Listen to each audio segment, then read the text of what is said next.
11:10 de la mañana, 28 la temperatura en Olavarría, 40 es el porcentaje de la humedad y lo que prometíamos hace un rato ya es realidad ahora. Está en el estudio con nosotros César Ederi para charlar a propósito de su nuevo podcast, Sierra Chica 1996, Fuga, Masacre y Motín en Semana Santa. César, buen día, ¿cómo estás? Muy bien, George, ¿cómo andás vos? Bienvenido, gracias por hacerte un ratito para venir a charlar con nosotros. Gracias a vos por el espacio, siempre buena onda y siempre el espacio, unos minutos para difundir este tipo de cosas, así que gracias. Bueno, porque también es esto lo que veníamos diciendo hoy, un ejercicio de la memoria, ¿no? Lo has hecho, por supuesto, atendiendo los diferentes contextos, ¿no? Pero lo has hecho ya, esto de ayudarnos a ejercitar la memoria con tu podcast anterior sobre la inundación aquí en Olavarría. Bueno, y bien atento a los aniversarios, César, has decidido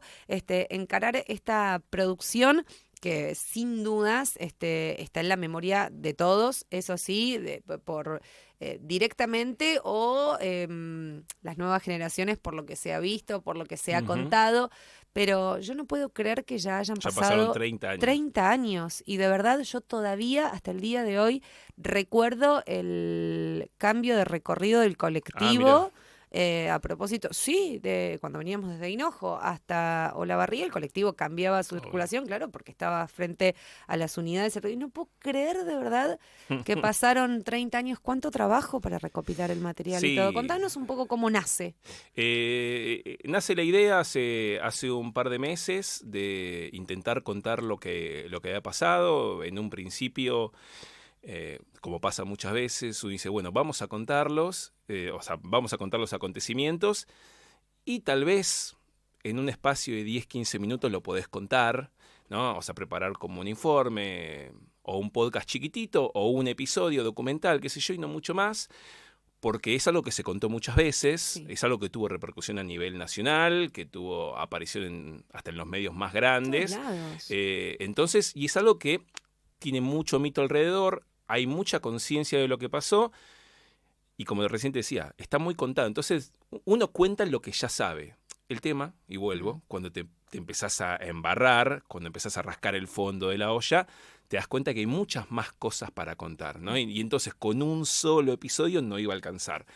E iba a ser más entretenido intentar, meternos e intentar contar cada una de las partes, ¿no? Entonces empecé a trabajar, empecé a leer algunas cosas, hay algún que otro libro, hay un montón de documentales. Hay muchas entrevistas hay también muchas hechas, entrevistas.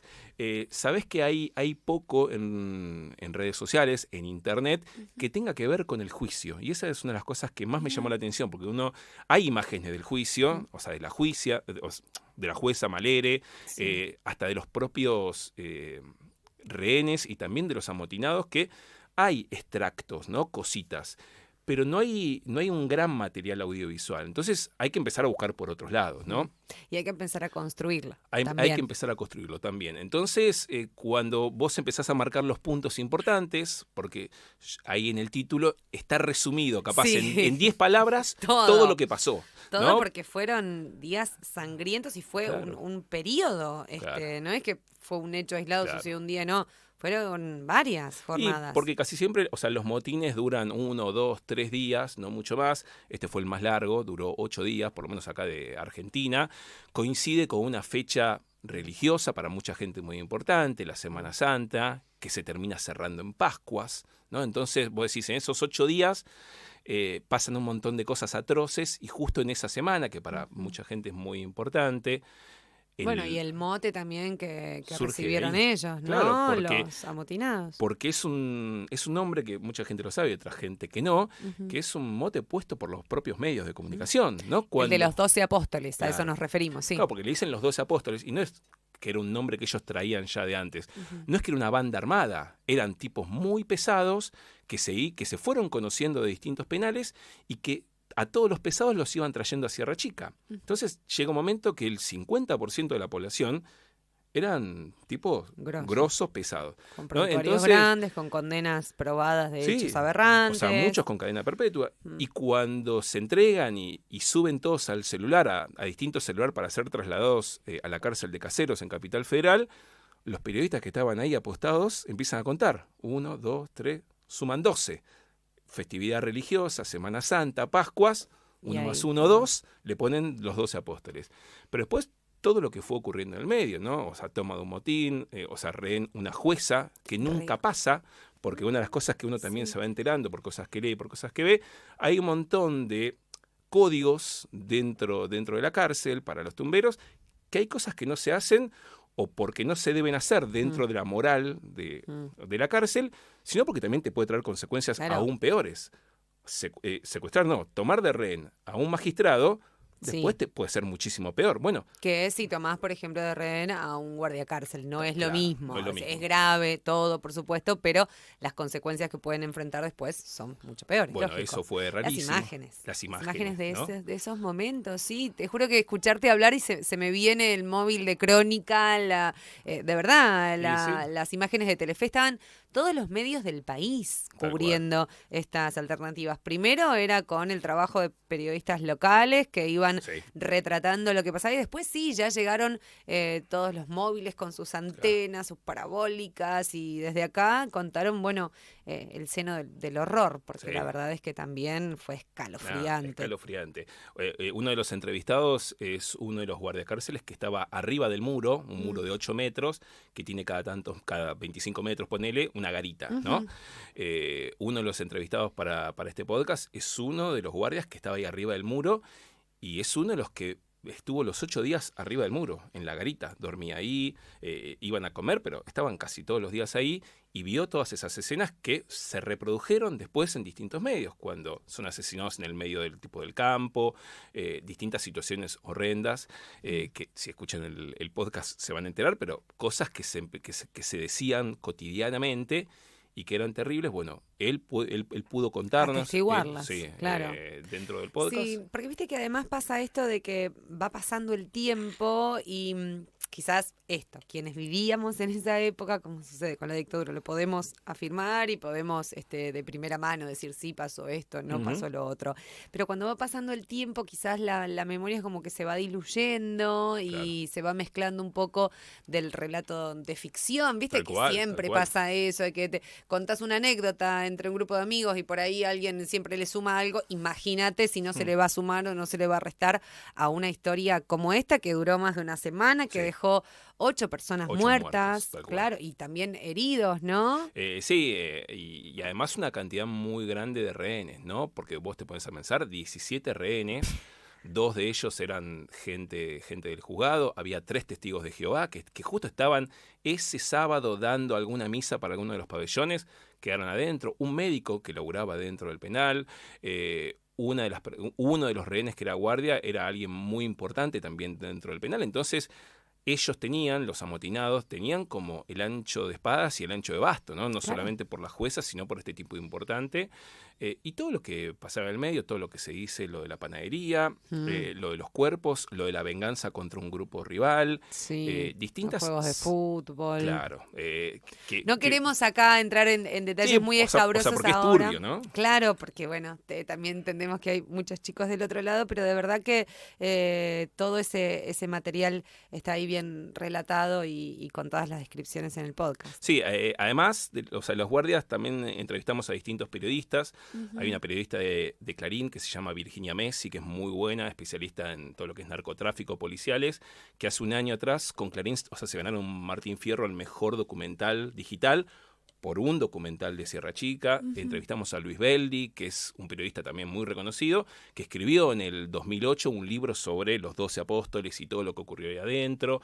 Hay un periodista local, Omar Chamorro, que era de Radio La Barría, que estuvo cubriendo los 8 días también todo lo que ocurría, alguien muy, muy reconocido aquí en La Barría, y que era movilero y que cubría todo lo que pasaba. Había que estar ahí haciendo el móvil frente a la unidad. ¿No?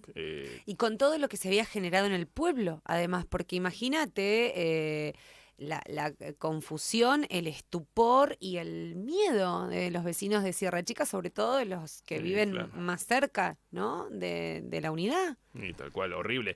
Además, también cuando uno se empieza a meter un poco, una de las búsquedas de los amotinados era, por un lado, mientras se daba todo aquel motín, era generar un túnel para poder escapar Y también con la cantidad de rehenes, ellos querían escapar en un momento, dentro de esa situación, dentro de esa locura, era escapar, abrir los portones para que muchos presos puedan escapar, no solamente Ellos. los 12, 15 o 20 que iban liderando, sino que muchos, ¿no? Entonces, imagínate Ay, sí, para el sí, pueblo sí. lo que sería. Entonces, también dentro del pueblo es algo que se vivió siempre, pero imagino que cada vez que hay un motín es que hay un montón de gente con miedo, hay un montón de familiares que tienen miedo por los internos que están adentro, por sus propios familiares. Lógico. No hay información, no había información circulando. Todo lo que aparecía era, alguien me contó esto, hay un Sí. rumor que pasa esto. Claro, que estaba trabajando, me dijo que Claro. aquel otro, claro, era... ¿Cuánto de cierto hay en esos rumores que circulaban? Entonces Mm. también eso pasaba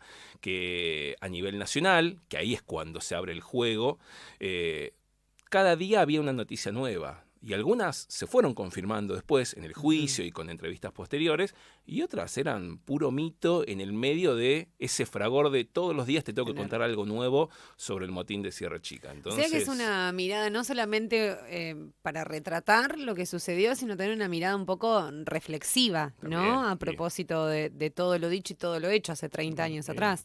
Y siempre está bueno pensarlo así, cómo somos como sociedad, qué es lo que esperamos de los medios, qué nos ofrecen los medios, cuánto hay que creerle a los medios. Totalmente. Hoy en día estamos hablando de algo que ocurrió hace 30 años, que no había celulares, que casi no había internet, pero que ocurría algo medio parecido, ¿no? Estamos todo el tiempo esperando la novedad de algo nuevo que nos llame la atención, y todos los comunicadores, o gran parte, están deseosos de voy a irte con la primicia a contarte algo que no se contó, sin chequearlo, sin ver si es tan importante como para contarlo, si no estás afectando a gente, ¿no? Sí. Entonces, como vos bien decís, es para reflexionar y también no solamente contar algo que pasó, sino también ver, che, ¿y cómo se contó? Aparte de lo que pasó, ¿cómo lo contamos? Claro, totalmente. Y es un ejercicio que tenemos que hacer Mm. de manera permanente, por lo menos quienes trabajamos en los medios y también quienes consumen noticias, no importa Claro. de dónde sea, todos tenemos que tener esa capacidad crítica de ahí ver esta cuestión que decías vos,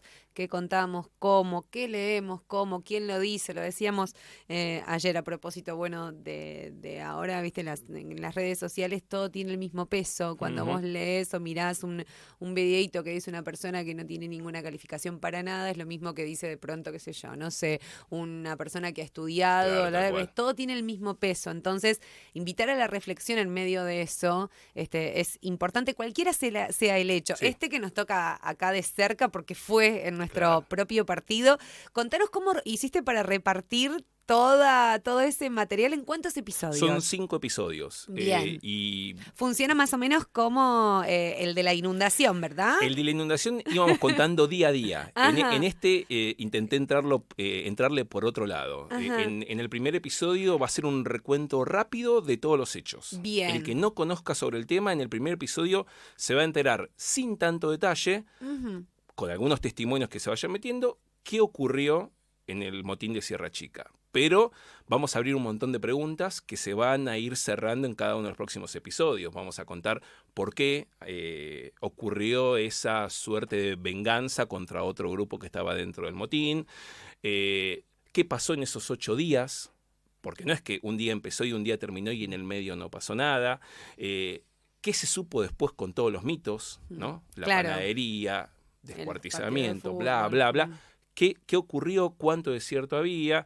¿Cómo la pasaron los rehenes también? Y en el último episodio, que va a ser tipo de cierre, va a ser contar cómo fue la entrega, cómo fue en donde entregan a los rehenes y ellos se entregan, y qué pasó en el juicio. Que también el juicio es algo bastante llamativo porque no fue un juicio normal, común, como se le hace a todos, sino que se hizo adentro de una cárcel, el juicio, en la cárcel de Melchor Romero, en La Plata, que se había inaugurado en 1998 y en el año 2000, como era de máxima seguridad, con todo nuevo, en una habitación grande ponen a los 24 acusados en 3 jaulas, imagínate esa situación, 3 jaulas, No como si sabía fuera un nada de zoológico, esto. estaban los 24, que miraban lo que pasaba en el salón de oficiales a 100 metros, todo rodeado con perros y con guardias, miraban en pantallas gigantes cómo se iba sucediendo el juicio, que estaban a 100 metros en el casino de oficiales, los jueces, los abogados, y ahí se iba sucediendo O sea, ¿por qué? Ellos miraban desde la habitación. Ellos miraban contigua. adentro de una jaula todo lo que ocurría mirando en pantallas gigantes. Bueno, así se da el hecho en donde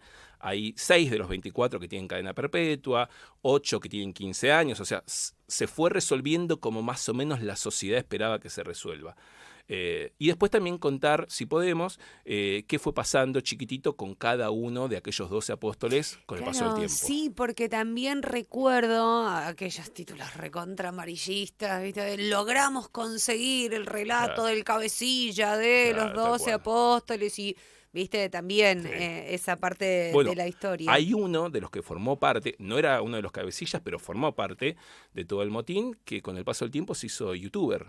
Es el gitano Acuña, ¿no? Ay, tenés razón, sí. Y hace videos, cuenta, todo dentro del mundo carcelario, contando cosas, pero tiene muchos seguidores, ¿no? Sí. Entonces, también cómo deviene la sociedad en donde alguien que participó, o sea, un motín, que si uno lo quiere pensar, aquel robo del siglo, que hicieron una serie, hicieron una película y también se hizo youtuber contando sus historias, cómo también hay lugar para que alguien cuente sus anécdotas. Sí, y sus, claro, por ahí desde el lado marginal, no desde Tal el lugar cual, privilegiado, tal pero cual, siempre pero existe. Con esa posibilidad. Así que así vamos a ir contando los ¡Ay, episodios. qué lindo, qué interesante, César! Bueno. El lunes en concreto Bien, se claro. cumplen los 30 años. Claro, este ¿no? próximo lunes 30 de marzo, justo es el aniversario de los 30 años del motín, así que por la noche van a estar disponibles en distintas plataformas, Spotify, YouTube, bien. el primero de los episodios, y así cada lunes por la noche Bien. va a estar cada uno. Lo has hecho el estilo Disney que nos dejó así comiéndonos las uñas de un lunes a otro. ¡Qué bárbaro! Decime, porfa, cómo encontramos el podcast. Decinos bien clarito el nombre. El nombre, así podés, si alguien lo quiere buscar ya en Spotify, para dejar, porque hay un tráiler ya. Claro, ya está el tráiler disponible para que puedan ver de qué se trata, escucharlo. Es Sierra Chica 1996. O sea, si lo buscas ahí es Sierra Chica 1996, el nombre del penal, el año que ocurrió. Después es mucho más largo, fuga, motín, masacre en Semana Santa, pero el nombre es Sierra Chica 1996. Bueno, vos decís, el nombre muy largo, ha sido dificilísimo resumir en esas pocas palabras todo lo que sucedió. Tuve que dejar otras afuera. Como siempre. Bueno, un gran trabajo que te ha ayudado, te ha colaborado a hacer un gran equipo también, porque esto no se puede hacer solo, ¿no? Hay colaboradores ahí presentes. El que estuvo dentro de la edición, toda la producción sonora, es Marcelo Manteca Martínez, también un reconocido operador, disc-jockey también, gran comunicador porque tiene algún programa por ahí, y otros productores. Bien. Así que ha sido como siempre un trabajo en conjunto. Sí, es imposible hacerlo solo esto. Sí, sí. Y es más, cuando lo haces con un equipo, también cada uno va aportando miradas, opiniones, datos, algún contacto. Alguno te dice, che, mirá que yo tengo tal contacto, si te sirve. Es una construcción colectiva. Dentro de todo, si bien pasaron 30 años, es de la historia reciente, ¿no? Y muchos, de los entrevistados, los tenés ahí de primera mano, de primera línea. Muchos cubrieron, como por ejemplo el Negro, el Chamorro, te puede decir, che, bueno, sí, no, pero yo tengo el contacto con tal persona, Entonces, es quizás en un aniversario largo pero corto en el tiempo, un buen momento para eso, ¿no? Tomar como la posta y documentar y contar las distintas aristas de este hecho. Después ya más adelante otros lograrán otros testimonios, pero entiendo que es importante ir generando este tipo de productos. Acá es un podcast, pero puede haber sido un libro, puede haber sido para que entre todos recordemos, de verdad, porque viste que entre tanta cosa y no te acordás lo que hiciste ayer, en serio, viste que comiste ayer, está bueno que se haya profesionales, además de la comunicación, contando esto. Para mí es importantísimo eso. Así que el próximo lunes ya empieza este recorrido en formato podcast para que durante 5 lunes podamos descubrir juntos un poco y conocer algunos detalles más de este hecho aberrante que pasó hace ya 30 años y es increíble. Ahora tenemos que ponernos a pensar, César, en el próximo... el año que viene. ¿A dónde lo encaramos? O sea, yo ya lo tengo en la cabeza. No lo voy a decir, pero yo ya lo tengo en la cabeza. No lo digas, a ver si por las dudas, pero ya ponete a trabajar en eso, que a nosotros nos encanta ir conociendo también un poco detalles de la historia desde esta mirada nueva, diferente y que, bueno, siempre tiene ahí esa reminiscencia de radio, que es también lo que, ¿no? Un producto, un podcast, es un producto sonoro y siempre te remite a la radio, así que, bueno, también eso nos pone muy contentos. Gracias, de verdad, César, por venir a contarnos un poquito y estaremos atentos el lunes para poder escuchar ya el primero de los 5 episodios de este podcast. Gracias.